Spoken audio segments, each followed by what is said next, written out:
नमो ज्ञानेश्वरा नमो ज्ञानेश्वरा। निवृत्ती उदारा सोपानदेवा। मुक्ताबाई नमो त्रिभुवन पावनी। आद्यत्रय जननी देवांची जयांचे केलिया स्मरण। होय सकळ विद्यांचे अधिकरण।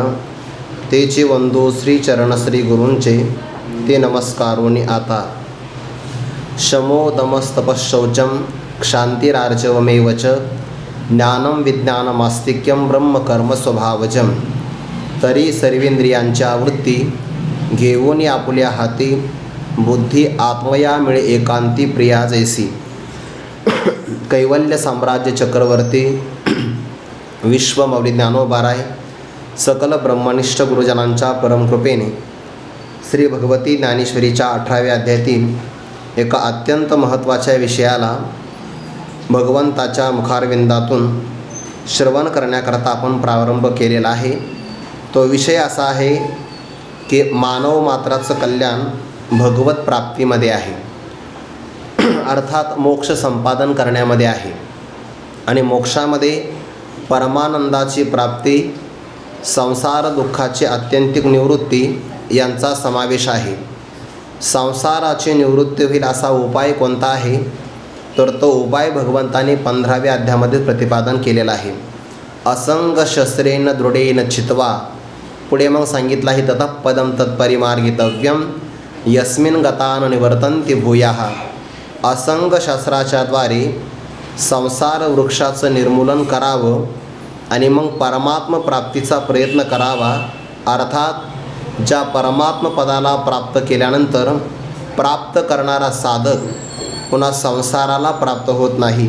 यद गत्वा न निवर्तन्ते तद्धाम परमम मम असा भगवंताने विचार सांगितला। असंग शस्त्राचा अर्थ होतो वैराग्य नावाचं शस्त्र, किंवा ज्ञानोबारांनी त्या ठिकाणी वैराग्य असल्यानंतरच आपल्याला ब्रह्मज्ञान संपादन करता येईल। विरक्ती वाचून काही ज्ञानासी तगणेचे नाही, हे विचारून ठाई ठेविले देवे। अर्थात वैराग्य संपादन केल्याशिवाय परमार्थाचा प्रवासच प्रारंभ करता येत नाही। ते वैराग्य कशाने प्राप्त होईल, त्याचा एक प्रकार असा आहे, संसाराचं जर अनित्यत्व आपल्याला कळालं तर वैराग्य प्राप्त होईल। दुसरा पर्याय असा आहे, आपल्या वाट्याला आलेलं कर्म जर आपण ईश्वरार्पण बुद्धीने अहंकाराचा परित्याग करून फलाची आसक्ती न ठेवता जर कर्म केलं तर त्या कर्माच्या पूजेने प्रसन्न होऊन परमात्मा आपल्याला वैराग्य देईल। दोनच उपाय आहे। तैसी संसाराया समस्ता जाणी जे जे अनित्यता तै वैराग्य दवडिता पाठी लागे। ज्ञानोबारांनी याकरता उदाहरण दिलं आहे। एखादा मनुष्य 5-6 दिवसाचा उपवासी आहे आणि त्याला कुठून तरी बातमी कळालं की अमुक ठिकाणी अन्नदान आहे। तो जेवणाकरता लालायित झाला म्हणून जेवायला गेला। आमंत्रणही त्याला मिळालेलंच आहे। अशा प्रसंगाला यजमानाने त्याचं स्वागत केलं।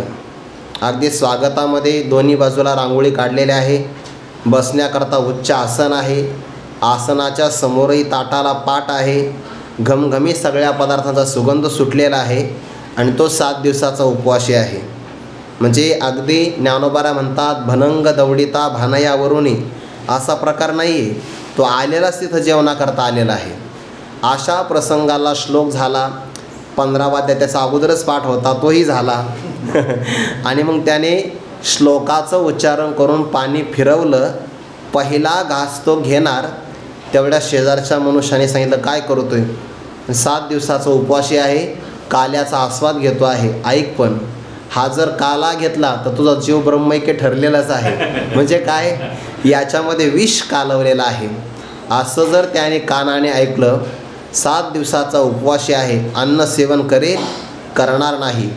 जे विषय रांदिली रस सोये जै जेवणारा ठाऊवी होये तै तो ताटची सांडूनी जाये जिया परी। तैसी संसाराया समजता जाणी जे जै अनित्यता तै वैराग्य दवडिता पाठी लागे। तसं संसारातलं अनित्यत्व कळालं। दररोज आपण पाहतोच आहे की नाही, दररोज आपण संसारातलं अनित्यत्व पाहतो आहे। आपला आयुष्याचा काळही क्षण नष्ट होतो आहे, पण तरीसुद्धा वैराग्याचा अभाव का निर्माण होतो? त्याचं कारण अंतःकरणामध्ये कुठेतरी मोह आहे आणि तो मोह मनुष्याला विचार अंगावर बांधू देत नाही.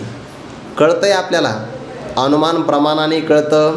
ज्या अर्थी आपलं आयुष्य आज सकाळी जेवढं होतं तेवढं आता नाही आहे. हे वाक्य उच्चारण करत असताना जेवढं आयुष्य माझ्या हातात आहे, वाक्य संपत असताना तेवढं आयुष्य माझ्या हातात नाही. इतका क्षणिक वर्तमान काळ आहे. म्हणजे आयुष्य प्रत्येक क्षणाला संपत चाललं आहे. एकीकडे आपलं आयुष्य वाढतं आहे, पण दुसरीकडे आपलं आयुष्य घटतं आहे.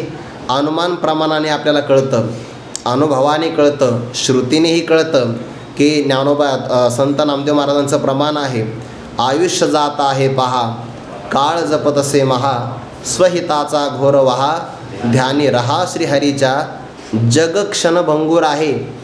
याचा अर्थ जगातला एक घटक असणारा देहसुद्धा क्षणभंगूरच आहे. संसाराचं हे अनित्यत्व लक्षात येऊनसुद्धा तैसे प्राणिये कवने लोभा वाढविती तृष्णा हे मात्र लक्षात येत नाही. आणि वैराग्य प्राप्त झाल्याशिवाय परमार्थातला निखळ आनंदही मिळत नाही किंवा परमार्थाची साधनासुद्धा चांगल्या प्रकारे होऊ शकत नाही. मग या वैराग्याला किंवा विरक्तीला साधन काय आहे? एक साधन आहे विचार आणि संसाराचं अनित्यत्व लक्षात घ्या, किंवा आपल्या वाट्याला आलेलं कर्म प्रामाणिकपणाने अहंकार धारण न करता ईश्वराची पूजा म्हणून त्या कर्माचं आचरण करा. जो व्यक्ती प्रमादी आहे, म्हणजेच आपल्या वाट्याला आलेलं कर्म आळसाने टाळतो किंवा कर्मच करत नाही, तर तो व्यक्ती परमार्थाचा अभ्यास करू शकत नाही. आपण कोणत्या वर्णात आहोत त्यानुसार आपलं कर्म असावं आणि आपण कोणत्या आश्रमात आहोत त्यानुसारही आपलं कर्म असावं. जर आपण ब्रह्मचर्य अवस्थेमध्ये असाल तर ब्रह्मचर्य धर्म घोकावी अक्षरे, त्याने अक्षरांची सेवा केली पाहिजे. जर एखादा विद्यार्थी ब्रह्मचर्य अवस्थेमध्ये राहत असेल आणि अभ्यास करण्याच्या बाबतीमध्ये कंटाळा करत असेल, तर याचा अर्थ त्याने त्याच्या वाट्याला आलेलं कर्माचं आचरण केलं नाही. आणि मग त्याला वैराग्य कसं प्राप्त होईल? ज्या व्यक्तीच्या वाट्याला जे कर्म आलं आहे ते त्याने ईश्वराचं मनोगत म्हणूनच केलं पाहिजे. आणि मग वर्ण आणि आश्रम, वर्णाश्रम, त्यानंतर नित्य आणि नैमित्तिक असा 5 प्रकारचा महाभारतामध्ये धर्म सांगितलेला आहे. एक धर्म आहे वर्णधर्म, दुसरा आहे आश्रम धर्म, तिसरा आहे वर्णाश्रम धर्म, चौथा आहे नित्य धर्म आणि 5वा आहे नैमित्तिक धर्म. या धर्माचं परिपालन जर करत असेल तर त्याला वैराग्य प्राप्तीचा संभव आहे. मग कोणतं कर्म कोणी करावं याचा विचार सांगण्याकरता परमात्मा प्रारंभ करतात. खूपच महत्त्वाचा हा अभिप्राय असल्यामुळे ब्राह्मण क्षत्रिय विषाम शूद्राणांच परंतप कर्माणि प्रविभक्तानि स्वभाव प्रभवैर्गुणैहि. ब्राह्मण क्षत्रिय आणि वैश्य यांच्यामध्ये एकच पद घेतलं का? कारण ते वेदाध्ययन करण्याचे अधिकारी आहे. त्रैवर्णिकांना द्विजत्व प्राप्त होतं म्हणून त्यांच्याकरता एक पद वापरलं. आणि त्यांची सेवा करणारा जो शूद्र वर्ग आहे, 4 प्रकारचे वर्ण झाले, पण यांचे कर्मानी प्रविभक्तानी, यांचे कर्म मात्र प्रकर्षे करून विभक्त स्वरूपाचे आहे, म्हणजे वेगवेगळे आहे. कशामुळे यांचे कर्म वेगळे झाले याला कारण सांगत असताना स्वभावापासून निर्माण झालेले गुण आणि त्या गुणांनी यांचे कर्म वेगळे झाले आहे. बरं, ज्ञानोबाने त्या दोन्हीचे पण कारण आपल्या समोर दिले आहे. स्वभाव शब्दाचा पहिला अर्थ होतो की आपल्या स्वभावाचं कारण असणारा गुण. ब्राह्मणाचा स्वभाव कोण आहे? सत्वगुणाचा हेतू आहे. त्या कर्मापासून ते गुणापासून कर्म निर्माण झालं. हा पहिला अर्थ केला आहे. दुसरा अर्थ स्वभावाचा अर्थ केला आहे प्रकृती.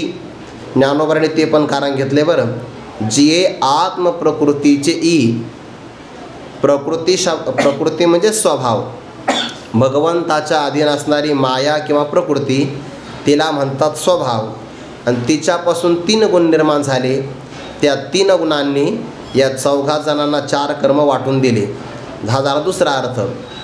तिसरा अर्थ असा होतो की आपण मागच्या जन्मामध्ये जे संस्कार जतन केले आणि ते संस्कार फल देण्याकरता आता सन्मुख झाले की त्याला स्वभाव असं म्हणतात. आणि त्या स्वभावातून काही गुण निर्माण झाले, त्यांनी पण आपल्या कर्माची वाटणी केली. किंवा पहिला जर अर्थ घेतला तर ज्ञानोबांचा काल आपण अर्थ पाहिला बघा. सत्वगुणामध्ये न्यून अधिक भाव निर्माण झाला तर अधिक भावामध्ये ब्राह्मणाची उत्पत्ती झाली. आणि सत्वगुण थोडासा कमी आहे, रजोगुणाचं प्राबल्य असेल तर त्यामध्ये क्षत्रियाची निर्मिती झाली. रजोगुणामध्ये तमोगुणाचा प्रभाव असेल थोडासा तर त्यामध्ये पुन्हा इथं तर असा आहे की रजोगुण आहे आणि त्याला सात्विक गुण मिळाला तर वैश्य लोक आहे, आणि रजोगुणाला तमोगुणाचा भाग मिश्रित झाला की त्या ठिकाणी शूद्र वर्णाची निर्मिती झाली. असा एकच मनुष्याचा प्राणीवर्ग, त्यांच्यामध्ये 4 विभाग झाले. आता त्यांच्या वाट्याला जे कर्म आलं ते कर्म त्यांनी शास्त्रानुसार आपल्या जीवनामध्ये स्वीकार करावं. यात एक शंका आहे, कर्म गुणांनी सांगितलं का शास्त्राने सांगितलं? शंका येते की नाही? कारण इथं सांगितलं आहे की स्वभाव प्रभवैर गुणैही, गुणांनीच कर्माची वाटणी केली. आणि काही ठिकाणी सांगितलं की शास्त्राने वाटणी केली. तर भाव असा आहे, कर्म सांगणारे शास्त्र आहे, पण कोणत्या गुणाला कोणतं कर्म सांगावं हे शास्त्र सांगतं की नाही. म्हणून गुणांनी कर्माची वाटणी केली हेही खरं आहे, आणि त्या गुणानुसार हे कर्म करावं असं शास्त्र विशेष उलगडा करतं. म्हणून शास्त्र दाखवतं हेही खरंच आहे. गुणभिन्न कर्म तैसे शास्त्र दावी, तेची आता कोण कोण वर्णविहिताचे लक्षण, हे सांगो ऐक श्रवण सौभाग्य निधी. कोणत्या कोणत्या वर्णाच्या वाट्याला विहित कर्म आला आहे त्याचं लक्षण परमात्मा सांगतात. पण जाता जाता भगवंताने अर्जुनाकरता एक विशेषण वापरलं, श्रवण सौभाग्य निधी. ऐकण्याच्या बाबतीमध्ये ज्याला फार मोठं भाग्य प्राप्त झालं आणि अशा भाग्याचा ठेवा अर्जुना तू आहे, म्हणून तो श्रवण कर. श्रवण करताना बाकीचाही आवाज येईल पण लक्ष देऊ नको असा त्याचा अर्थ आहे. श्रवण सौभाग्य निधी. मग कोणाचं काय काय कर्म आहे? ब्राह्मणाचं कर्म 9 प्रकारचं आहे. ते कर्म म्हणजे त्यांचे गुणच आहे. बरं, गुण म्हणजेच त्यांचं कर्म आहे. क्षत्रियाचं कर्म 7 प्रकारचं आहे. वैश्य म्हणजे व्यापार करणारे लोक, त्यांचं कर्म 3 प्रकारचं आहे. आणि जो शूद्र आहे सेवा पुरवणारा, त्याचं कर्म मात्र एकच आहे. या प्रत्येकाच्या कर्माचा विस्तार महाभारतामध्ये पण आलेला आहे, अनेक प्रकारच्या स्मृतिग्रंथामध्ये पण आलेला आहे. आणि त्या सगळ्यांचा समावेश परमात्मा इथे करता सगळा विचार साकल्याने इथंच येऊन गेलेला आहे. श्लोकातला पदच्छेद असा आहे, शमः दमः तपः शौचम क्षांतिः आर्जवम एवच ज्ञानम विज्ञानम आस्तिक्यम ब्रह्मकर्म स्वभावजम. यातल्या बऱ्याच पदांचा विस्तार पाठीमागे कोणत्या ना कोणत्या अध्यायामध्ये झालेलाच आहे. त्यामुळे महापुरुषांनी काही याचा विस्तार केला नाही. आपण विस्तार पाहू, पण तो ज्ञानोबांच्या शब्दामध्ये पाहू. शमः, शम शब्दाचा अर्थ होतो अंतःकरणाची शांतता. अंतःकरण म्हणजे बुद्धी, बुद्धीचा असणारा उपरम, ज्याच्यातून बुद्धीचं चांचल्य निघून गेलेलं आहे त्याला म्हणतात शम. आणि शमालाच म्हणतात शांतीवर. शांती वेगळी आणि शांती वेगळी. क्षत्रियाचा श वेगळा, शहामृगाचा श वेगळा. मनाची असणारी स्थिरता असेल तर त्याला शम किंवा शांती असं म्हणतात. पुढे आला शब्द दमः.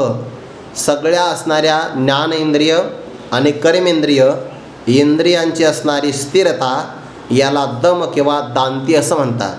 म्हणजे शांती मनाशी संबंधित आहे आणि दांतपणा किंवा दांती हे इंद्रियांच्या संबंधित आहे. मन शांत होणं त्याला मनोनिग्रह असं म्हणतात. बरं, हा पाठीमागे पण आलेला आहे बघा. मनप्रसाद सौम्यत्वम मौनमात्म विनिग्रह किंवा अमानित्व अदंभित्व अहिंसा क्षांतिः आर्जवम आचार्योपासनम शौचम स्थैर्यम आत्मविनिग्रह. आला की नाही शब्द? आत्मस्वरूपाचा आत्मा म्हणजे काय? तिथे आत्मा शब्दाचा अर्थ अंतःकरण. अंतःकरणाचा विशेष प्रकार निग्रह त्यालाच म्हणतात शम, आणि इंद्रियांचा निग्रह त्याला म्हणतात दम. त्या विचारसागरामध्ये या पहिल्याच व्याख्या आलेल्या आहे. शमादी षटकं सांगत असताना परमार्थाला प्रतिबंधक असणाऱ्या विषय वासनांचा अंतःकरणात निग्रह करणं त्याला म्हणतात शम. म्हणजे विषयांच्या वासना मनात असतात, त्यांचा निग्रह झाला की शम, आणि परमार्थाला प्रतिबंधक असणाऱ्या विषयांपासून इंद्रियाला आवरणं त्याला म्हणतात दम. थोडासा फरक आहे बरं त्याच्यामध्ये. विषयापासून इंद्रियाला आवरत असेल तर तो दम आहे, आणि आता विषय नाही पण विषय वासनांपासून मनाला आवरत असेल तर त्याला म्हणतात शम. फरक आहे थोडासा. एकामध्ये प्रत्यक्ष विषयाचा नियमन आहे आणि एकामध्ये विषय वासनांचा निग्रह आहे. तप 3 प्रकारचा आहे ना, वाचिक, कायिक आणि मानसिक. स्वरूपाची या प्रसारा लागी प्राणेंद्रिय शरीरा आटणी करणे जे वीरा तेची तप, त्याला तप असं म्हणतात. पुढे आहे शौचम, पावित्र्य. पावित्र्य 2 प्रकारचं, एक आंतरपावित्र्य, दुसरं बाह्य पावित्र्य. स्नानादिक करणं हे कोणतं आहे? बाहेरचं पावित्र्य आहे. आणि मनामध्ये विकार नसणं याला अंतरंगातलं पावित्र्य असं म्हणतात. क्षांती शब्दाचा अर्थ होतो क्षमा बरं, किंवा ज्याच्यामध्ये शांती पण आहे आणि क्षमा पण आहे त्याला क्षांती असं म्हणतात. 2 अर्थ होतात. आर्जवम, व्यवहारातला सरळपणा. आपल्या भाषेमध्ये मनात गाठ नसणं याला म्हणतात आर्जवम. रुजुता. ज्ञानम, ज्ञान शब्दाचा अर्थ केला आहे की वेदाचं 6 अंगासहित वेदाच्या अर्थाचं पूर्ण ज्ञान असणं याला म्हणतात ज्ञान. आणि पुढे शब्द आला विज्ञान. विज्ञान म्हणजेच काय? वेदाने प्रतिपादन केलेलं कर्मकांड ते सुद्धा जशास तसं कळणं, किंवा वेदाने प्रतिपादन केलेलं ब्रह्मकांड. ब्रह्मकांड म्हणजेच काय? त्याला आपण तत्त्वज्ञानाचं ज्ञानकांड असं म्हणतो. आणि त्यातून आत्मा आणि जीवाची असणारी ऐक्यता अनुभवाला येणं याला विज्ञान असं म्हणतात. विज्ञान शब्दाचे 2 अर्थ केले बरं. एक, कर्मकांडातलं जशास तसं आचरण करणं, आणि ज्ञानकांडातलं जीवब्रह्माची ऐक्यता अनुभवाला येणं याला विज्ञान असं म्हणतात. आस्तिक्यम. आस्तिक्य म्हणजेच काय? आस्तिकपणा, ज्याला आपण श्रद्धा असं म्हणतो. हे ब्रह्मकर्म, सगळं ब्राह्मणाचं कर्म आहे. मग याचा अर्थ बाकीच्यांनी करूच नाही का? बाकीच्यांनी मग काय आपल्या मनाला आवरू नये, इंद्रियांचा संयमन करू नये, तप किंवा पावित्र्य पाळू नये का? असा अर्थ नाही आहे. हे ब्राह्मणाचं कर्म आहे, पण कसं? स्वभावजम. हे त्यांच्या स्वभावातून निर्माण झालेलं आहे, स्वाभाविक आहे. बाकीच्यांना मात्र हे प्रयत्नपूर्वक संपादन करावं लागतं असं त्याचा अर्थ आहे. दुसरा अर्थ असा होतो हे त्यांना सहज साध्य आहे, बाकीच्यांना मात्र प्रयत्न साध्य करावं लागतं. आणि तिसरा अर्थ, ब्राह्मणांच्या ठिकाणी हे पूर्ण अनुभवाला येतं, बाकीच्यांच्या ठिकाणी हे कुठं अपूर्ण अनुभवाला येतं. निमित्त असेल तर आपल्याकडे हे असतं, निमित्त निघून गेलं की आपल्याकडे हे कर्म सहसा अनुभवाला येत नाही. काही लोक वारीला येतात बघा, ज्ञानोबांच्या सोहळ्यामध्ये येतात. सोहळ्यामध्ये आले की त्यांचा मनावर, त्यांच्या असणाऱ्या बाह्य आणि ज्ञानेंद्रियावर ताबा राहतो, कारण वारीमध्ये नियम पाळावे लागतात, वारीचं निमित्त आहे. आणि गावाकडे गेले की मग खवळतात, त्याचं मन खवळतं, असं होतं की नाही. म्हणजे निमित्त असेल तर आपल्याकडे हे असतात सामान्य लोकांकडे, आणि ब्राह्मणाच्या ठिकाणी स्वाभाविक आहे, निसर्गता आहे. यावर ज्ञानोबा स्पष्टीकरण सांगतात. तरी सर्वेंद्रियांच्या वृत्ती घेऊन आपुल्या हाती, बुद्धी आत्मया मिळे एकांती प्रिया जैसी, ऐसा बुद्धीचा उपरम तया नाम म्हणजे शम, तो गुण गा उपक्रम जया कर्माचा. ब्राह्मणाच्या ठिकाणी जे कर्म आहे त्या कर्मातला सगळ्यात पहिला उपक्रम, प्रारंभ कोणता असेल तर तो आहे शमापासून. शम फार महत्त्वाचा. त्याकरता उदाहरण देतात. शम हा अंतकरणाशी, चित्ताशी, मनाशी किंवा आपल्या बुद्धीशी संबंधित आहे. सगळे शब्द एकच आहे, फक्त कुठे शब्द बुद्धीचा येईल, कुठे मनाचा येईल, फक्त लक्षात राहिलं पाहिजे. आता आपल्या बुद्धीमध्ये आपण पाठीमागे बुद्धीचं लक्षण पाहिलं बघा, जिच्यामध्ये अनेक प्रकारच्या वृत्ती असतात ना, अनेक वृत्तीने संपन्न असणाऱ्या अंतःकरणाला बुद्धी असं म्हणतात. अनेक प्रकारच्या वृत्ती ज्याच्यामध्ये धृती पण आहे किंवा प्रकाशात्मक ज्ञानाची पण वृत्ती आहे, अशा अनेक वृत्तीला धारण करणारी त्याला म्हणतात बुद्धी. आणि ती बुद्धी आपल्या सर्व इंद्रियांच्या वृत्तीसहित आत्मस्वरूपाला विषय करत असेल, आत्मस्वरूपाशी एकरूप होऊन शांत होत असेल, तर समजून घ्यावं त्याच्याकडे शम नावाचा सगळ्यात महत्त्वाचा सद्गुण आहे. ज्ञानोबा पहिल्यांदा उदाहरण देतात, एकांती प्रिया जैसी मिळे. प्रिया म्हणजे एखादी पतिव्रता माऊली. एकांतामध्ये जिने काया वाचा मनाने आपल्या पतीला सर्व काही समर्पण केलं आहे, जशी ती आपलं शरीर, आपली असणारी वाणी, आपले असणारं मन, आपली बुद्धी, आपला असणारा सगळ्या प्रकारचा कुळांचा संबंध तोडून सर्वस्वाने आपल्या पतीला अर्पण होते, तशी जी बुद्धी आपल्या सर्व इंद्रियांच्या वृत्ती घेऊन आत्मस्वरूपाकडे प्राप्त होते, त्या बुद्धीच्या त्या गुणाला, उपरमाला शम असं म्हणतात. ज्ञानोबांनी दुसऱ्या अध्यायामध्ये बुद्धीचे 2 प्रकार सांगितले बघा. एक आहे व्यवसायात्मिका बुद्धी आणि दुसरी आहे अव्यवसायात्मिका बुद्धी. व्यवसायात्मिका बुद्धीचा निश्चय विषयक असतो आणि अव्यवसायात्मिका बुद्धी हिचे निश्चय अनेक प्रकारचे असतात. अनेक बुद्धीचे तरंग हे अव्यवसायात्मिका बुद्धी आहे. आणि सद्बुद्धी कशाला म्हणतात? तैसी दुर्लभ ही सद्बुद्धी जी परमात्माची अवधी जैसा गंगेसी उददी निरंतर. गंगोत्रीपासून एकदा गंगा निघाली की जशी ती समुद्रालाच मिळते. मध्यंतरी आपण धरणं बांधू शकतो, काही माणसं बांध टाकू शकतात, पण ते गंगेच्या प्रवाहाला थोपवू शकत नाही. जसा गंगेचा प्रवाह समुद्रालाच मिळतो, तशी जी बुद्धी ईश्वरा वाचून काही, जी अनेक लानी नाही, ते एकची बुद्धी पाही. अर्जुना जगी ईश्वर प्राप्ती वाचून किंवा परमात्म्याच्या प्राप्ती वाचून जी बुद्धी जगातल्या कोणत्याही विषयाला ग्रहणच करत नाही किंवा विषय करत नाही, अशा बुद्धीच्या शांततेला, उपरमतेला किंवा एकविषयत्वाला शम असं म्हणतात. तेच उदाहरण इथं दिलं आहे. सर्व इंद्रियांच्या वृत्ती वर्तन आपुल्या हाती घेऊन आपल्या हातामध्ये धारण करायचं. म्हणजे काय? बुद्धीने सर्व इंद्रियाला एकाग्र करायचं आणि एकाग्र होऊन काय करायचं? आत्मया मिळे, आत्मस्वरूपाला प्राप्त होऊन जायचं. आपण म्हणतोय बघा, सगळं जगत ब्रह्मरूप आहे, पण त्यात 2 प्रकार आहे. एक, कूटस्थ चैतन्याचं ब्रह्मचैतन्याशी अखंड ऐक्य आहे, त्याला मुख्य समानाधिकरण्य असं म्हणतात. ज्याचं ज्याच्याशी कायम ऐक्य असतं, विचारसागरातला विषय आहे, त्याला मुख्य समानाधिकरण्य असं म्हणतात.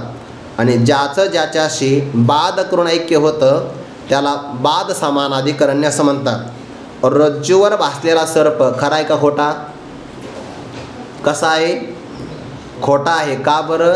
ज्या अर्थी रज्जू ज्ञानाने त्याची निवृत्ती होते, याचा अर्थ तो खोटा आहे. जो पदार्थ ज्ञानाने निवृत्त होत असतो तो खोटा असतो. ज्ञाननिवर्त्यत्वम मिथ्यात्वस्य लक्षणम. रज्जूचं ज्ञान झालं की सर्पाची निवृत्ती होते. गुरुवारी मारुती बाबा सांगत असतात, अरे रज्जूचं ज्ञान झालं की सर्प कुठं जातो? वरुळात का? वरुळात नाही जात. घरात जातो का? नाही. का? रज्जूवरी भासे मिथ्या सर्प. मिथ्या असेल तर अधिष्ठान ज्ञानाने ज्याचा नाश होतो म्हणजेच खोटा ठरतो, त्याला म्हणतात मिथ्या. त्याला बाद असं म्हणतात बघा शास्त्रीय भाषेमध्ये. तसं जीवाचं परब्रह्माशी ऐक्य आहे, पण ते बाद समानाधिकरण्य. तसं बुद्धीसुद्धा परमात्मा स्वरूपाशी एकाग्र होते, एकरूप होऊन जाते. म्हणजे बुद्धीसुद्धा मी ब्रह्म असा निश्चय करते की नाही. मग बुद्धी सच्चिदाभास स्वतःचा बाद करून एकरूप होतो आणि बुद्धीसुद्धा परमात्म्याशी एकरूप होते. पण कशी? सर्वेंद्रियांच्या वृत्ती घेऊन आपल्या हाती बुद्धी आत्मया मिळे एकांती प्रिया जैसी. ऐसा बुद्धीचा उपरम. अशा प्रकारे बुद्धीचा विराम शांतता तया नाम म्हणजे शम. त्यालाच त्या गुणाला शम अशा प्रकारचं म्हटलं जातं. तो गुण आहे, सद्गुण आहे. पण कसा? उपक्रम जया कर्माचा. ब्राह्मणाच्या ठिकाणी असणारं जे कर्म आहे त्या कर्माच्या गुणांचा सगळ्यात पहिला उपक्रम म्हणजे शम आहे. थोडक्यात बुद्धीची परमात्म स्वरूपाच्या ठिकाणी झालेली विश्रांती त्याला म्हणतात शम. आता ती बुद्धी संसाराला विषय करत नाही किंवा चंचलही होत नाही आणि सगळं बुद्धीवरच अवलंबून आहे. जशी ज्याची बुद्धी असेल तशी त्याची वृत्ती होते बरं. म्हणून तर असं म्हटलं आहे की बुद्धी चांगली असेल तर मनुष्य जिवंत आहे, आणि बुद्धीचा नाश झाला तर बुद्धी नाशात नुसता नश्यते नाही प्रणश्यती, प्रकर्षे करून नष्ट होतो. म्हणून सगळं काही जरी आपलं हानी झाली तरी चालेल, फक्त बुद्धीची हानी होऊ नये. दुर्बुद्धी ते म्हणा गदा नुपजो नारायणा. हे झालं बुद्धीचं लक्षण. उपक्रम क्षमाचं लक्षण. पुढे सांगतात दम. दम म्हणजेच काय? बाह्य इंद्रियाला आवरणं. मग कसं आवरायचं? ज्ञानोबराय उपायसुद्धा सांगतात बरं. उपायसुद्धा आहे बघा. ज्ञानोबरायचं विशेष आहे बरं. प्रत्येक ओळीमध्ये नवीन नवीन भाव आहे. आणि बाह्य इंद्रियांचे धेंडे, बाह्य इंद्रियांचे धेंडे पिटोनी विधीचे दंडे, नेदीजे अधर्माकडे कहीचे जावो, तो पैगा क्षमा विरजा, दम गुण जेथ दुजा, आणि स्वधर्माच्या ओजा जिने जे का. या दोन ओव्याचा एकत्र विचार आहे, पण त्यात ते पुन्हा दीडच ओवी या विषयाचं स्पष्टीकरण करणारी आहे. आणि उर्वरित अर्धी ओवी आणि पदाने पुढच्या नवीन विषयाला जोडते आहे बरं. आणि यानंतर बाह्य इंद्रियांचे धेंडे. बुद्धीपासून ज्ञानेंद्रियसुद्धा बाह्यच आहे आणि कर्मेंद्रियसुद्धा बाहेरचेच आहे. कर्मबुद्धी अंतरंगातली आहे. मग असे बुद्धीपासून बाहेरचे असणारे 5 ज्ञानेंद्रिय आणि 5 कर्मेंद्रिय हे चंचल खूप आहेत. इंद्रियांना विषय पाहिला की तो प्राप्त करावा असाच वाटतो. नेत्रेंद्रियाने रूपविषय पाहिला की त्याला रूपाचं आकर्षण निर्माण होतं. पतंगादिपी आलिंगन ते तर त्याचे अचूक मरण. तेवे विषयाचरणात्मक घाता. विषय पाहिला की इंद्रियाला तो संपादन करावा असं वाटतो. आणि मग जसं एका मनुष्याला अनेक पत्नी असाव्या, जुन्या काळातलं उदाहरण आहे. आणि मग त्या सगळ्या ज्याप्रमाणे त्याला आपापल्याकडे ओढतात. संक्रांतीचा सण आला, एका मनुष्याला 2 पत्नी असेल, गुरुवारी राऊतबाबा सांगत असतात योगायोगाने त्याला आमंत्रण दिलं आहे आणि दोन्ही पत्न्या 2 मजल्यावर राहतात. एक वरच्या मजल्यावर आणि एक आपले तळ मजल्यावर राहते आहे. आमंत्रण दिलं आणि तेवढ्यात वरचीने त्याला हाक मारली, अहो स्वयंपाक तयार आहे, जेवायला या.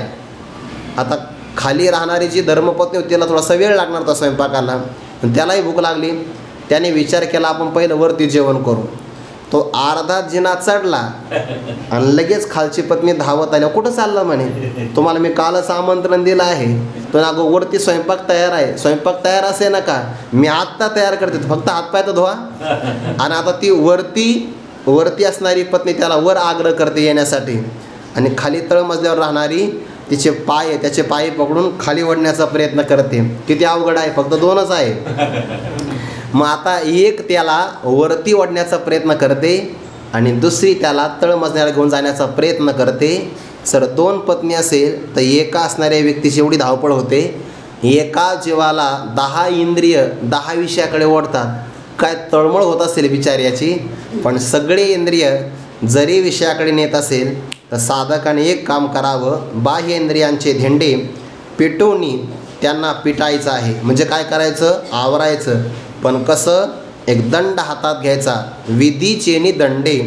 शास्त्राने आपल्याला काय विधान केलं आहे तशा प्रकारे आचरण करायचं. विधी मार्गाच्या अनुष्ठानाचा दंड धारण करून सगळ्या इंद्रियावर संयम धारण करायचं. आणि यांना नेदीजे अधर्माकडे कहीचे जाऊ. काय गोड शब्द आहे बघा. अधर्माकडे कहीचे जावं नेदीजे. अधर्माकडे या इंद्रियांना कधीच जाऊ द्यायचं नाही. याचा विरुद्धार्थ काय होईल, या इंद्रियांना धर्ममार्गामध्ये कायम प्रवृत्त करायचं. अधर्माकडे जाऊ द्यायचं नाही, पण धर्माकडे मात्र जाऊ द्यायचं. थोडक्यामध्ये जे ऐकू नये ते ऐकायचंच नाही, त्याला म्हणतात दम. एखादा व्यक्ती म्हणत असेल माझ्या इंद्रियावर माझं दमन आहे, म्हणजे काय, मी पाठ ऐकत नाही. अरे तसं नाही सांगितलेलं. अधर्माकडे जाऊ द्यायचं नाही, धर्माकडे मात्र गेले पाहिजे. नाहीतर माझ्या इंद्रियावर संयमन आहे, मी वारी करत नाही, म्हणजे का, पायावर संयमन आहे माझं, मी टाळी वाजवत नाही, इंद्रियावर संयमन केलेलं आहे. अधर्माकडे जाऊ द्यायचं नाही, धर्माकडे इंद्रिय मात्र कायम गेले पाहिजे. किती बारकावे बघा ज्ञानोबाचं सांगताना. ने दीजे अधर्माकडे कहीचे जाऊ, तो पैगा क्षमा विरजा. विरजा म्हणजे साह्य करणारा. शम नावाचा जो पहिला गुण आहे की नाही, त्या पहिल्या गुणाला दम नावाचा गुण सहाय्य करणार आहे. दम गुण जेथ दुजा, हे दोन्ही पण सोबत पाहिजे बरं. जसं आपली बुद्धी शांत पाहिजे तसे आपले इंद्रिय शांत पाहिजे, इंद्रिय शांत पाहिजे तसे बुद्धी शांत पाहिजे. जर आपली बुद्धी शांत असेल आणि इंद्रिय जर चंचल असेल तर भगवान म्हणतात बघा, इंद्रियानी प्रमाथिनी हरंती प्रसभम मनहा. हे इंद्रिय फार बलवान आहे, प्रमतनशील आहे, ते आपल्या मनाला बुद्धीला शांत राहू देत नाही. म्हणून बुद्धी शांत तसे इंद्रिय शांत पाहिजे. कधी कधी इंद्रिय शांत असतात पण मनात चिंतन सुरू होतं वासनेचं, आणि मग ती वासना प्रबळ झाली की इंद्रियाला कार्यकारी करते. म्हणून बघा, दोघांचं साह्य असावा तो पैगा क्षमा विरजा. थोडक्यात दोघांची युती असावी. तुम्हाला कळावं म्हणून सांगितला हा शब्द. तो पैगा क्षमा विरजा दम गुण जेथ दुजा. इथपर्यंत दमाचं स्पष्टीकरण झालं आहे. पुढे आणि आता तपाचं लक्षण सांगायचं बरं. ते दोन प्रकारे आहे. आणि स्वधर्माची ओझा जिने जे का, तेवीची सटवीची ये राती न विसंबिज जे विवाती. तैसा ईश्वर निर्णय चित्ते वाहने सदा. तया नाम तप हे तिजया गुणाचे रूप. आणि शौच हे निष्पाप द्विविध जेथ. 38 क्रमांकाची अर्धी ओवी मागच्या विषयाला आहे आणि अर्धी ओवी पुढच्या विषयाला आहे. त्या अगोदर 36वी ओवी अर्धी. आणि स्वधर्माची ओझा जिने जे का. जिने म्हणजे जगणं, जगणं म्हणजे वर्तन करणं किंवा वागणं. ओझा म्हणजे रीत किंवा पद्धती. आपल्या जीवनाला एक पद्धती असावी, आदर्श पद्धती. वेदामध्ये, शास्त्रामध्ये, पुराणामध्ये, संत वाङ्मयामध्ये जे जे काही आपल्या जीवनाकरता नियम सांगितले आहे त्या सगळ्यांचं नियमन आपल्या जीवनामध्ये असावं. आपण फक्त आहे ना प्रामाणिकपणाने जर पाहायला गेलं की आपल्या स्वतःच्या अनुष्ठानामध्ये आणायचं आहे आपल्याला, तर आपलं काम खूप थोड्याशा अभंगामध्ये होऊ शकतं. 1-2 अभंगामध्ये सुद्धा आपला उद्धार होऊ शकतो. खूप थोडा आहे, फक्त थोडे आहे चित्त साह्य झाली आहे. सांगायचं असेल तर सगळे ग्रंथ कमीच पडतात आणि आचरण करायचं असेल तर एकही अभंग आपल्याला अख्ख्या जीवनामध्ये कदाचित आचरण करण्याकरता आयुष्य कमी पडेल. भावे घावे गीत शुद्ध करून या चित्त, तुझं व्हावा आहे देव तरी हा सुलभ उपाव. अनेकांचे कानी गुणदोष मना नानी, मस्तक ठेंगणा करी संतांचा चरणा. किती गोड अभंग आहे. या प्रत्येक चरणाचा नुसता अनुभव जरी घेतला, दुसऱ्यांचे दोष कानावर येऊ द्यायचे नाही, मनात येऊ द्यायचे नाही, कायम संतांच्या समोर विनम्र होऊन राहायचं. तो का म्हणे फार थोडा तरी परोपकार. किती गोड अभंग आहे. असं एवढं आचरण जरी आणायचं म्हटलं तरी आपलं आयुष्य कदाचित कमी पडेल. संतांनी जे सांगितलं अशा स्वधर्माच्या रीतीने वागणं याला तप असं म्हणतात बरं. म्हणजे काय, चांगलं आचरण हे सुद्धा तपच आहे. स्वधर्माची ओझा जिने जे का, फक्त ते जगणं मात्र स्वधर्माच्या पद्धतीने असावं बरं. स्वैराचाराने ते सगळेच जगतात ना, ते तप नाही होत, झाला तर तापच होतो.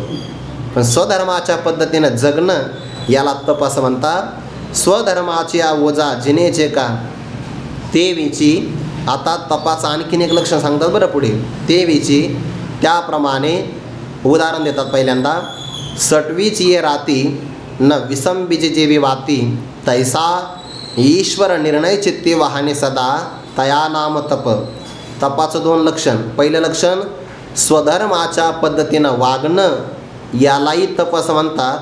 आणि आपल्या चित्तामध्ये कायम ईश्वराचा विचार करत राहणं, ईश्वराचं चिंतन करत राहणं याला सुद्धा तप असं म्हणतात. म्हणजे इथे 2 तप आहे बरं. एक विचाररूप असणारं ज्ञान तप घेतलं आणि एक आचरण नावाचं तप घेतलं आहे.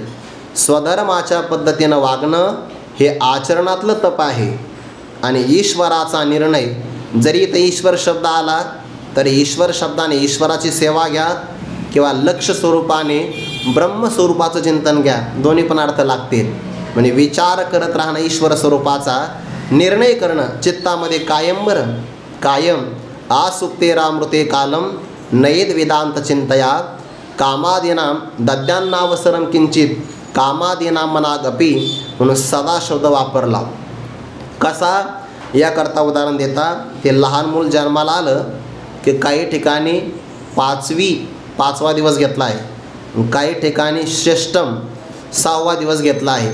कोणता का असाना, 5वी घ्या किंवा षष्ठीचा दिवस घ्या, त्याला 6वीची राती असं म्हणतात.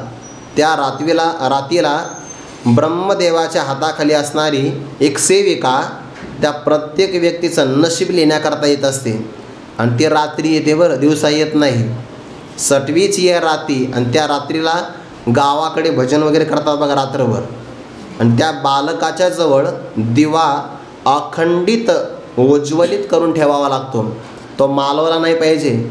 दिवा जर मालवला आणि अंधारामध्ये ती लेखिका लिहिण्याकरता आली आणि काही मागं पुढं झालं मग दोष लागू शकतो की नाही.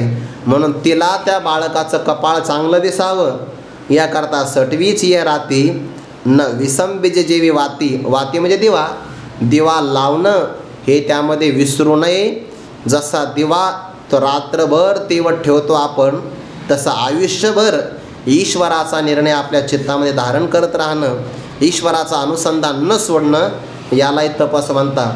किती नावापर्यंतचं बारकाव्या, आचरणाला सुद्धा तप म्हटलं आहे आणि विचाराला सुद्धा तप असं म्हटले. ज्याचं तप घडतं त्याच्याकडे सामर्थ्य येतं बरं. यश ज्ञानमयम तपहा. काल परवा बाबांनी एक शब्द वापरला बरं का, तो डॉक्टर बाबांचा शब्द आहे, माझा नाही आहे. आपण अलंकापुरीसारख्या क्षेत्रात राहतो. ज्ञानोबाऱ्यासारख्या महापुरुषांचं संतांचं आपल्याला सान्निध्य आहे. येथे अनेक ब्रह्मनिष्ठ गुरुजनांचं आपल्याला दर्शन आहे. गुरुवर्य मारुती बाबा असेल, डॉक्टर बाबा असेल, शास्त्री बाबा असेल, सगळेच गुरुजन आपल्याला वंदनीय आणि त्या उच्च भूमिकेला प्राप्त झाले आहे. असं असतानाही बऱ्याचदा हे दुर्मिळ आहे बरं. हे त्यांचं वाक्य मी सांगतोय काही माझ्या पदरातलं नाही, पण बऱ्याचदा मात्र आपल्याला ग्रंथ चिंतन करावं असं नाही वाटत. त्या बाबांचा शब्द असा आहे की बऱ्याच लोकांना असं वाटतं की कुठं आपली बुद्धी ज्ञानेश्वरीच्या चिंतनात खर्च करता, मग ते फक्त एक पद वापरतात, एक प्रदक्षिणा जपाची आहे. ते वास्तविक असं आहे की ज्ञानेश्वरी समजल्यामध्ये जो आनंद आहे, पारायण करू नये असं त्याचा अर्थ नाही. पारायण तर सेवा केलीच पाहिजे, पण जोपर्यंत आपली बुद्धी आपलं शरीर सामर्थ्य आहे तोपर्यंत हा खर्च इथं झाला पाहिजे. आणि हे न करता मनुष्याला बाह्य असणाऱ्या साधनामध्ये रुची वाटते. म्हणून काही विद्यार्थी हे चिंतन नाही करत. बरं, यापेक्षा पारायण केलं अजानुषाखाली तर चांगलं आहे. आळंदीतलं 3 दिवसाचं अनुष्ठान आणि इतर क्षेत्रातलं 12 वर्षाचं अनुष्ठान यांचीसुद्धा बरोबरी होऊ शकत नाही. पण मनुष्याला हे नाही करावं असं का नाही करावं वाटत, कारण त्याला असं वाटतं याच्यात तप नाही आहे. दुसरं आपण काही केलं तर त्यामध्ये तप तयार होईल. आणि हे तपच आहे की नाही. श्रवण करणंसुद्धा हो का, जपतपे श्रोत यांची फळं आली. श्रोत्यांनी मागच्या जन्मामध्ये जपतप केलं की त्याचं फळ म्हणजे श्रवण आहे.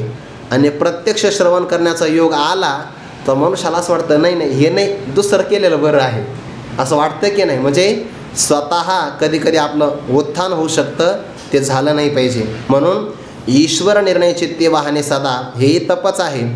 आणि स्वधर्माची या ओझा जगणं, जिवंत राहणं हे सुद्धा तपच आहे.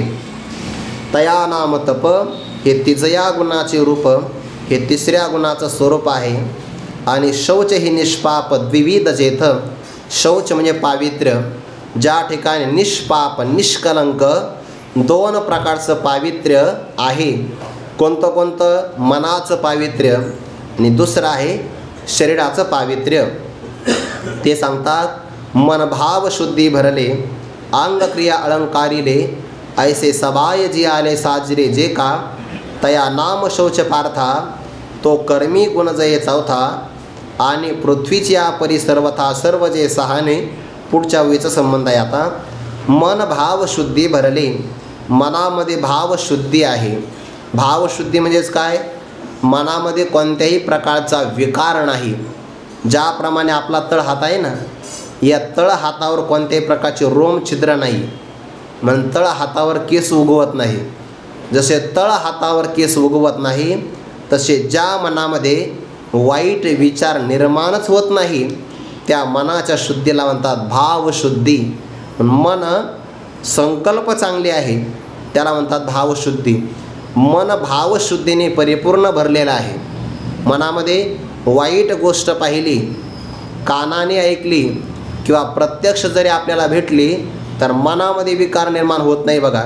ते ऐके देखे अथवा भेटे परी मने काही चिन्हमटे त्याला म्हणतात भावशुद्धी. आपण व्यवहारामध्ये वागतो पण एखादा व्यक्ती चुकीचा दिसला की आपल्या मनामध्ये वाईट विचार लगेच निर्माण होतात किंवा आपले कान खूप हलके असतात. इतरांच्या विषयी इतरांकडून ऐकलं, अनुभव नाही घेतला तरी पण त्या व्यक्तीविषयी आपल्या मनामध्ये एक प्रतिक्रिया किंवा प्रतिमा वाईट तयार होते. म्हणजे काय, आपण कानाने हलके असतो, दृष्टीने सुद्धा आपली नजर कशी असते, कमी प्रतीची असते. पण संतांचं लक्षण तसं नाही.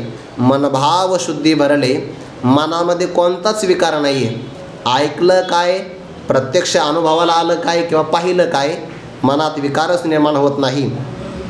मनभाव शुद्धी भरले, अंग आणि शरीर क्रिया अलंकारिले. बघा, सगळ्या प्रकारच्या क्रिया म्हणजे कर्म आणि कर्माने त्यांचं अंग अलंकृत झालेलं आहे. म्हणजे कर्मही चांगले असल्यामुळे शरीरशुद्धी आहे आणि मनात भावशुद्धी असल्यामुळे मनशुद्धी आहे. ऐसे अशा प्रकारे सबाय जे आले साजिरे जे का, अशा प्रकारे अंतर्बाह्य, सबाह्य म्हणजे आत बाहेर, साजिरे चांगलेपणाने, जी आले जगणं, आतूनही चांगलं जगायचं आणि बाहेरचा व्यवहारसुद्धा चांगला करायचा. व जगात घडणारा व्यवहार हा आपल्या परमार्थाचा निदर्शक असतो. बरं, आपण किती परमार्थ करतो हे आपल्या व्यवहारातून कळत असतं. मनुष्याचा व्यवहार चांगला असेल तरी त्याचा परमार्थाचा विचार आत रुजलाय चांगला हे कळतं. आत असेल तरच बाहेर येतं की नाही, आणि आत नसेल तर बाहेर तसं येणार नाही. म्हणून बाहेरचा व्यवहार हा आपल्या आतल्या परमार्थाचा दिग्दर्शक असतो. ऐसे सबाय जी आले साजिरे जे का, तया नाम शौच पार्था, तो कर्मी गुण जये चौथा.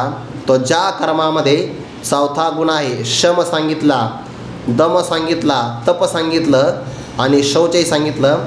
आता पुढे आलं एक शांती. ज्ञानोबाने त्याकरता क्षमा, सहन करणं असा अर्थ घेतलेला आहे. आणि पण कसं सहन करायचं, पृथ्वीच्या परी, परी म्हणजे प्रमाणे, पृथ्वीच्या प्रमाणे सर्वथा सर्व जे सहाने, सर्व प्रकारे सर्व काही सहन करायचं. जीवन आपलं सहज असावं. मनुष्याला अनुकूलतेचे लालसा असते आणि प्रतिकूलतेचा तिटकारा असतो. पण अनुकूलता जरी आली तर प्रसन्न मनाने राहावं आणि प्रतिकूलता आली तर त्याहीपेक्षा जास्त प्रसन्नतेनं राहावं. कारण व्यवहारातली प्रतिकूलता परमार्थाला खूप अनुकूल असते. तुकोबाराय म्हणतात, बरे झाले देवा निघाले दिवाळे. आपलं चार्जर जरी हरवलं तर माणसं दिवसभर जेवत नाही. आणि तुकोबाराय म्हणतात, बरे झाले देवा निघाले दिवाळे. जगामध्ये एवढी सकारात्मकता कुठं असेल. हल्लीच्या भाषेमध्ये सांगू का, बरे झाले देवा निघाले दिवाळे. दिवाळं निघालं तर बरं झालं. दुष्काळी आटिले द्रव्य नेला मान तरी बरं झालं. स्त्री एक अन्न करिता मेली तरी बरे झाले. एकुलता एक मुलगा मरण पावला तरी बरं झालं. एवढी पॉझिटिव्ह थिंकिंग जगात कुठं नाही आहे. ते फक्त संतांकडेच आहे. म्हणून सगळं काही सहन करणं पृथ्वीप्रमाणे त्याला म्हणतात क्षमा. म्हणजे वास्तविक काही माणसं आपल्याशी विरुद्ध वागत असेल तरी सोडून द्या. उपेक्षा केली ना तर मनुष्य बऱ्याच प्रमाणामध्ये शांत होतो. आपल्याला उपेक्षा करता येत नाही म्हणून आपल्या जीवाची तगमग लाहीलाही होऊन जाते. आहे आपली साधना खूप चांगली, पण आपल्याला विरुद्ध मनुष्य जर भेटला तर आपली प्रतिकूलता बघा ना, मनाची तगमग. म्हणून तर एवढ्या दिवस साधना करून शांतता काय मिळत नाही, त्याचं कारण आपण मनावर फार घेतो. मनात सगळं घ्यायचं नसतं. परमात्माच फक्त मनात राहायला पाहिजे. संतच फक्त मनात राहिले पाहिजे. आपण एवढे मनामध्ये विचार गोळा करून ठेवले आहे की परमात्म्यालाही प्रश्न पडला की मला पाय ठेवायला जागा आहे की नाही. एवढं आपण ते भरून ठेवलं आहे. गवताचे काडी जसं आपण त्याला महत्त्व देत नाही तसं दुष्ट लोकांना आपण महत्त्व दिलं नाही पाहिजे. बऱ्याचदा दुष्ट लोकांचा प्रचारच आपण करतोय. स्टेटस ठेवून करू नये, त्यांचं उपेक्षा केली पाहिजे. सहन करता आलं पाहिजे. पृथ्वीची या परी सर्वथा सर्व जे सहाने, पृथ्वी प्रमाणे. नाथ महाराजांनी विचार दिला आहे बघा. दत्तात्रयांनी 24 गुरु केले आणि त्या 24 गुरुमध्ये पहिलं गुरु केलं आहे पृथ्वीला. पृथ्वीला सगळे कसं गुरु केलं आहे ते आता शेतकरी आहे ना, नांगरतात बघा पृथ्वीला. त्या कोकणामध्ये पृथ्वीला भासतात, झाडाच्या फांद्या तोडतात आणि पृथ्वीला भासतात. काही जण पृथ्वीला तुडवतात बघा, पण पृथ्वी मात्र कोणताही अपराध मानत नाही. तो अपराध न म्हणून क्षिती, अपराध मानत नाही. उलट ज्यांनी आपल्याला भाजलं, पायाखाली तुडवलं, ज्यांनी आपल्याला नांगर घालून आपली चिरफाड केली, त्यांचा अपराध न मानता पृथ्वी त्यांना अपार प्रमाणामध्ये पुन्हा धनधान्य संपादन करून देते. किती मोठी क्षमा आहे पृथ्वीची. म्हणून तर आपल्याकडे सकाळी उठल्याबरोबर अंथरुणावरून पहिला पाऊल पृथ्वीवर ठेवण्याच्या अगोदरच आपण पृथ्वीला क्षमा याचना करतोय की नाही? केली पाहिजे. समुद्रवसने देवी पर्वतस्तन मंडले विष्णुपत्नी नमस्तुभ्यं पादस्पर्शम क्षमस्व मे म्हणतो की नाही आपण? मी तुला आता चरणाचा स्पर्श करणार आहे, पण देवी मला क्षमा कर, असं म्हणून आपण पृथ्वीची क्षमा मागतो. पृथ्वी सगळ्यांचे अपराध सहन करते बघा. मलमूत्र विसर्जन माणसं कुठं करतात? पृथ्वीवरच करतात. किंवा चांगले कर्म, पण पृथ्वी कोणाचा अपराध मानत नाही. असं पृथ्वीची या परिसर्वथा सर्व जे साहने सहन करणे ते गा क्षमा पांडवा. सगळ्यात मोठी क्षमा पृथ्वीची बरं, सगळ्यात मोठी. आणि पृथ्वीच्या ठिकाणी आली क्षमा ती देवामुळे आली आहे. देवामुळे याची या धृती बळे आवनीही आढळवो. निळोबाला म्हणतात भगवंताची धृती आहे आणि त्यामुळे पृथ्वीच्या ठिकाणी सहन करण्याचं सामर्थ्य आलं आहे. ते गा क्षमा पांडवा. गुण जेथ पाचवा, हा पाचवा सगळ्यात महत्त्वाचा सद्गुण आहे बघा. ज्ञानोबा त्याकरता उदाहरण देतात, स्वराम माझी सुहावा पंचम जैसा. संगीत शास्त्रातलं सुद्धा तिथं ज्ञान आलेलं आहे बरं. ज्ञानेश्वरीमध्ये काय आलं नाही हो, सगळं आलेलं आहे. असं एक एक पद जर आलं ना तर मग आपल्याला पुन्हा नवीन नवीन विषयाचा अभ्यास करावा लागतो. आता ते संगीतातला आपला काही जास्त अभ्यास नाही, पण त्याच्यामध्ये निषाद, षड्ज असे काही स्वरांचे प्रकार असतात. आणि सगळ्यात उत्तम स्वर आहे पंचम. जैसा पंचम आलाप सुगंध. पाठीमागे म्हटलं आहे बघा, पंचम स्वर असावा, त्यात आलाप घ्यावा आणि आलाप घेतल्यानंतर त्यात सुगंध यावा. किती कल्पना गोड आहे. पंचम आलाप सुगंध. तशा प्रकारे सांगणारे परमात्मा आहे, ऐकणारे भक्त राजा आहे आणि अध्यात्माच्या विवेकाचा विचार आहे. हा प्रसंग म्हणजे पंचम आलापाला प्राप्त झालेला सुगंध आहे. हे ज्ञान आहे. गुरुवारी मारुती बाबा एक उदाहरण सांगत असतात, ज्या अर्थी जनाबाई म्हणतात, जनी म्हणे ज्ञानदेवा बोला अभंग. जनाबाई सांगतात ज्ञानोबारायाला नामदेवरायांच्या कीर्तनामध्ये की ज्ञानोबाराया अभंग बोला. याचा अर्थ कीर्तनातली पहिली चाल तुम्ही म्हणा. आणि ज्या अर्थी पहिली चाल म्हणा असा आग्रह करतात, याचा अर्थ ज्ञानोबाराय स्वरामध्ये निष्णात असले पाहिजे. निष्णात म्हणजे पहिली चाल कोणाला देतात? ज्याचा स्वर लागत नाही त्याला नाही. जो निष्णात आहे त्या व्यक्तीलाच पहिली चाल देतात की नाही. आणि ज्या अर्थी म्हणतात जनी म्हणे ज्ञानदेवा बोला अभंग, याचा अर्थ ज्ञानोबाराय गायनात सुद्धा निष्णात आहेच ना हो. म्हणून तर म्हणतात ना, स्वरा माझी सुहावा पंचम जैसा. ज्याप्रमाणे सगळ्या स्वरामध्ये सप्तस्वर आहे आणि त्यामध्ये सुहावा, सुहा म्हणजे मधुर गोड, हा पंचम स्वर पाहायचा असेल ना, तुमचं जर भाग्य असेल तर तुम्हाला ऐकायला भेटेल. फक्त थोडं सकाळी लवकर उठावं लागेल आणि जिथं झाडं आहे तिथं जावं लागेल. हे आम्हाला दररोज ऐकायला भेटतं. ते आंब्याचे झाडं असतात की नाही, आपल्या आश्रमात आहे बघा, येऊ नका. आश्रमात जे आंब्याची झाडं आहे त्याच्यावर बरोबर सकाळी 4:30, 5:30, कधी 5 आणि 6पर्यंत सूर्योदयाच्या अगोदरच तो कोकिळ नावाचा पक्षी कूजन करतो बघा. आणि त्याचा स्वर हा पंचम स्वर आहे. तो ऐकायला किती मधुर वाटतो. ते शहाण्या माणसाने ना वेळ आल्याशिवाय बोलू नये आणि मोजकंच बोलावं. त्याचं उदाहरण कोकिळ आहे. वर्षभर तो बोलत नाही, वेळ आला तरच बोलतो. दिवसभरही बोलत नाही तर त्याचे शब्द ऐकायला लोक असे लालायित असतात. आणि वर्षभर बोलत असेल आणि कर्कशपणा असेल तर लोक कंटाळतात. हे सगळीकडेच लावायचं. स्वरा माझे सुहावा पंचम जैसा. स्वरामध्ये पंचम स्वर ज्याप्रमाणे मधुर आहे, तशा प्रकारे क्षमा नावाचा सद्गुण या ब्रह्मकर्मामध्ये चांगल्या प्रकारचा गोड आहे. अशा पंचगुणाचा आपण विचार केला. आणखी 5 झाले, अजून 4 गुणांचा विचार करायचा आहे. तो विचार आपण उद्या पाहू. कुंडली कवरदारी विठ्ठल श्री ज्ञानदेव तुकाराम माऊली ज्ञानेश्वर महाराज की जय. जगद्गुरु तुकाराम महाराज की जय. सद्गुरु जोग महाराज की जय.